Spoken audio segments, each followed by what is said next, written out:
Hi hello എല്ലാവരെയും പുതിയൊരു revision ക്ലാസ്സിലേക്ക് സ്വാഗതം ചെയ്യുന്നു. അടുത്ത നമ്മുടെ റിവിഷൻ ക്ലാസ് 18ാമത്തെ റിവിഷൻ ക്ലാസ് ആണേ. നമ്മൾ 17 റിവിഷൻ ക്ലാസ് കംപ്ലീറ്റ് ആക്കി. അത് ഒരുപാട് റിവിഷൻ ക്ലാസ് നമ്മുടെ റിവിഷൻ ക്ലാസ്സിൽ അപ്ലോഡ് ആവുന്നുണ്ട്. എന്തായാലും നമ്മൾ റിവിഷൻ നടത്തിക്കൊണ്ടിരിക്കുകയാണ്. 18ാമത്തെ റിവിഷൻ ക്ലാസ് മലയാളത്തിൻ്റെ തന്നെ 18ാമത്തെ റിവിഷൻ ക്ലാസ് 10 ഹെഡിങ് ആയിട്ട് കുറേയേറെ ക്വസ്റ്റ്യൻസ് നമ്മളിന്ന് വർക്കൗട്ട് ചെയ്യുന്നുണ്ട്. എല്ലാവരും നന്നായിട്ട് പഠിച്ചെടുക്കാൻ ശ്രമിക്കുക. നമ്മുടെ ലക്ഷ്യം അടുത്ത വർഷം നമ്മൾ റാങ്ക് ലിസ്റ്റിൽ വരും, ജോലി കിട്ടും. ഇതായിരിക്കണം നമ്മുടെ ലക്ഷ്യം. വിശേഷണങ്ങൾ, ആത്മകഥകൾ, പഴഞ്ചൊല്ലുകൾ, തർജ്ജമ, അർത്ഥം, കവിവാക്യം, അർത്ഥവ്യത്യാസം, പര്യായ പദങ്ങൾ, പദശുദ്ധി, തൂലികാനാമങ്ങൾ, ഇങ്ങനെ 10 ഹെഡിങ് ആയിട്ടാണ് നമ്മൾ ക്വസ്റ്റ്യൻസ് വർക്കൗട്ട് ചെയ്യുന്നത്. എന്തൊക്കെയാണ് വിശേഷണങ്ങൾക്കകത്ത് പഠിക്കാനുള്ളത് നമുക്ക് നോക്കാം. കേരള തുളസീദാസ്, വെണ്ണിക്കുളം ഗോപാലക്കുറുപ്പ്. കേരള തുളസീദാസ് എന്നറിയപ്പെടുന്നത് വെണ്ണിക്കുളം ഗോപാലക്കുറുപ്പാണ്. Kerala Scott CV Ramanpillai. Kerala Hemingway MT Vasudevan Nair. Kerala Maupassant Thakazhi Sivasankarapillai. Kerala Tulsidas, Vennikkulam Gopalakkurup. Kerala Scott CV Ramanpillai. Kerala Hemingway MT Vasudevan Nair. Kerala Maupassant Thakazhi Sivasankarapillai. അടുത്ത ആത്മകഥകളാണേ. 2ാമത്തെ ഹെഡിങ് ആണ് നമ്മൾ പഠിക്കുന്നത്. ജീവിത സമരം, ജീവിതപാത, കവിയുടെ കാൽപ്പാടുകൾ. ഇത്രയും ആത്മകഥകൾ ആരുടെയൊക്കെയാണെന്ന് നമുക്ക് നോക്കാം. തെറ്റിപ്പോകരുത്. ജീവിത സമരം C കേശവൻ. ജീവിതപാത ചെറുകാട്. ജീവിത സമരം C കേശവൻ. ജീവിതപാത ചെറുകാട്. കവിയുടെ കാൽപ്പാടുകൾ P കുഞ്ഞിരാമൻ നായർ. കവിയുടെ കാൽപ്പാടുകൾ എന്ന ആത്മകഥ P കുഞ്ഞിരാമൻ നായരാണ്. 3 ആത്മകഥകൾ മാത്രമേ നമ്മൾ ഇന്നത്തെ റിവിഷൻ ക്ലാസ്സിൽ പഠിക്കുന്നുള്ളൂ കേട്ടോ. പഴഞ്ചൊല്ലുകളാണ് അടുത്തത്. ഒരു പഴഞ്ചൊല്ല് മാത്രമേ ഇന്ന് പഠിക്കുന്നുള്ളൂ. നമ്മൾ 17 റിവിഷൻ ക്ലാസ്സിലായിട്ട് ഓരോന്ന് പഠിച്ച് പോകുന്നുണ്ട്. 1-2 പോർഷൻസ് നമ്മുടെ കംപ്ലീറ്റ് ആയിട്ടുണ്ട്. ഏതൊക്കെയാണെന്ന് അറിയാമല്ലോ. നമുക്ക് നോക്കാം. പഴഞ്ചൊല്ലുകൾ. Quick believers need broad shoulders. പെട്ടെന്ന് വിശ്വസിക്കുന്നവൻ കബളിപ്പിക്കപ്പെടും. പെട്ടെന്ന് വിശ്വസിക്കുന്നവൻ കബളിപ്പിക്കപ്പെടും. തർജ്ജമയാണ് 4ാമത്തെ ഹെഡിങ് ആണ് തർജ്ജമ. Burn candle at both ends. രാപകൽ കഠിനമായി പ്രയത്നിക്കുക. രാപകൽ കഠിനമായി പ്രയത്നിക്കുക. അർത്ഥം. 2 അർത്ഥങ്ങളാണ് നമ്മൾ പഠിക്കുന്നത്. ഉപവി സ്നേഹം, ഉരവം, ശക്തി. ഉപവി സ്നേഹം, ഉരവം, ശക്തി. ഉപവി സ്നേഹം, ഉരവം. കവിവാക്യമാണ് 6ാമത്തെ ഹെഡിങ് ആയിട്ട് കവിവാക്യമാണ് പഠിക്കുന്നത്.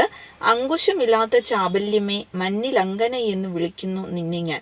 വേതാള കേളി. ചങ്ങമ്പുഴയുടെ വേതാള കേളിയിൽ നിന്നെടുത്തിട്ടുള്ള കവിവാക്യമാണ് നമ്മൾ ഇന്ന് റിവൈസ് ചെയ്തത്. അങ്കുശമില്ലാത്ത ചാബല്യമേ മഞ്ഞിലങ്കന എന്ന് വിളിക്കുന്നു നിന്നെ ഞാൻ. ചങ്ങമ്പുഴയുടെ വേതാള കേളി. അടുത്ത് നമ്മൾ അർത്ഥവ്യത്യാസമാണ്. 4 പഠിക്കുന്നുണ്ട്. 2 സെറ്റായിട്ട് പഠിക്കുന്നത്. മതം, അഭിപ്രായം. മതം എന്ന് പറയുന്ന അഭിപ്രായമാണ്. മതം എന്ന് പറഞ്ഞാൽ അഹങ്കാരമാണ്. രഥം തേര്, രഥം പല്ല്. ആ 4 നന്നായിട്ട് തന്നെ പഠിക്കുക. ചിലപ്പോൾ അത് അർത്ഥമായിട്ട് ചോദിക്കാം കേട്ടോ. പര്യായ പദങ്ങളാണ്. മഴ, മാരി, വർഷം, വൃഷ്ടി. മഴയുടെ പര്യായ പദങ്ങൾ ഏതൊക്കെയാണ്?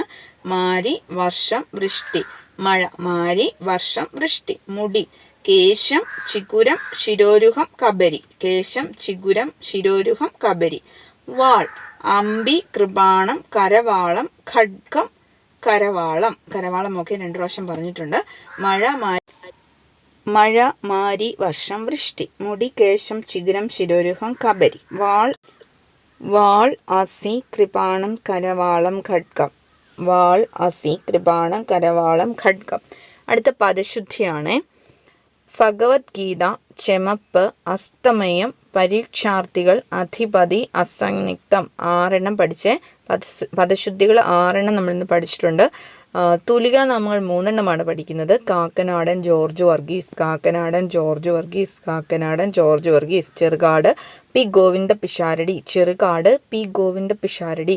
Cherukad P Govinda Pisharody. Pavanan PV Narayanan Nair. Pavanan PV Narayanan Nair.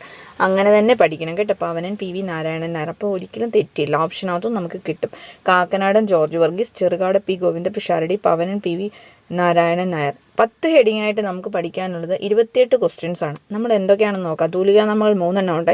പദശുദ്ധി 6 ഉണ്ട്. പര്യായപദങ്ങൾ 3 ഉണ്ട്. അർത്ഥവ്യത്യാസം 4 ഉണ്ട്. കവിവാക്യം 1, തർജ്ജമ 1, അർത്ഥം 2, പഴഞ്ചൊല്ലുകൾ 1, ആത്മകഥകൾ 3 പഠിച്ചു, വിശേഷണങ്ങൾ 4 പഠിച്ചു. അങ്ങനെ ആകെ 28 ക്വസ്റ്റ്യൻസ് നമ്മൾ വർക്കൗട്ട് ചെയ്ത് കഴിഞ്ഞു. 10 ഹെഡിങ് ആയിട്ട് നമ്മൾ പഠിച്ചു കഴിഞ്ഞു.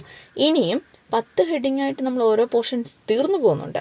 തീർന്നു പോകുന്നത് മാതിരി അതിന് പകരം നമ്മൾ ഇനിയും തൊടാത്ത ഹെഡിങ്ങുകൾ, തൊടാത്തൊരു വലിയൊരു പോർഷൻസ് നമ്മളിതിനകത്ത് ഉൾക്കൊള്ളിക്കുന്നുമുണ്ട്. എല്ലാവർക്കും അത് മനസ്സിലായി കാണുമല്ലോ. നമ്മളന്നേരം അടുത്ത റിവിഷൻ ക്ലാസ്സിൽ നമ്മൾ അടുത്ത 19ാമത്തെ റിവിഷൻ ക്ലാസ് ആയിരിക്കും. 18 റിവിഷൻ ക്ലാസ് നമ്മൾ സക്സസ്ഫുള്ളി കംപ്ലീറ്റ് ആക്കിയിരിക്കുകയാണ്.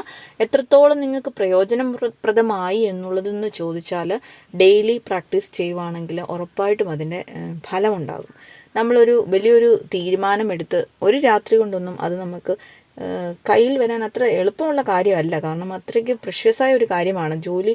എന്നാൽ പിന്നെ എല്ലാവർക്കും അത് നേടാമല്ലോ.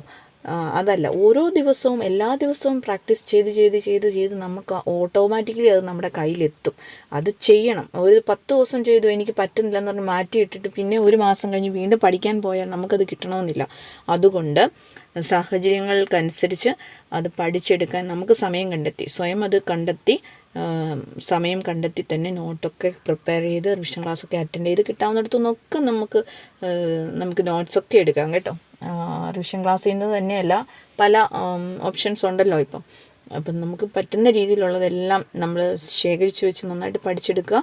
എല്ലാവരും ആഗ്രഹിച്ച ജോലി കയറുവാൻ സാധിക്കട്ടെ, നേടുവാൻ സാധിക്കട്ടെ. എല്ലാവർക്കും വിജയാശംസകൾ നേരുന്നു. അടുത്ത റിവിഷൻ ക്ലാസ്സിൽ നമുക്ക് വീണ്ടും കാണാം. നന്നായി പഠിക്കുക, എഴുതിയെടുത്ത് പഠിക്കുക. ഓക്കെ.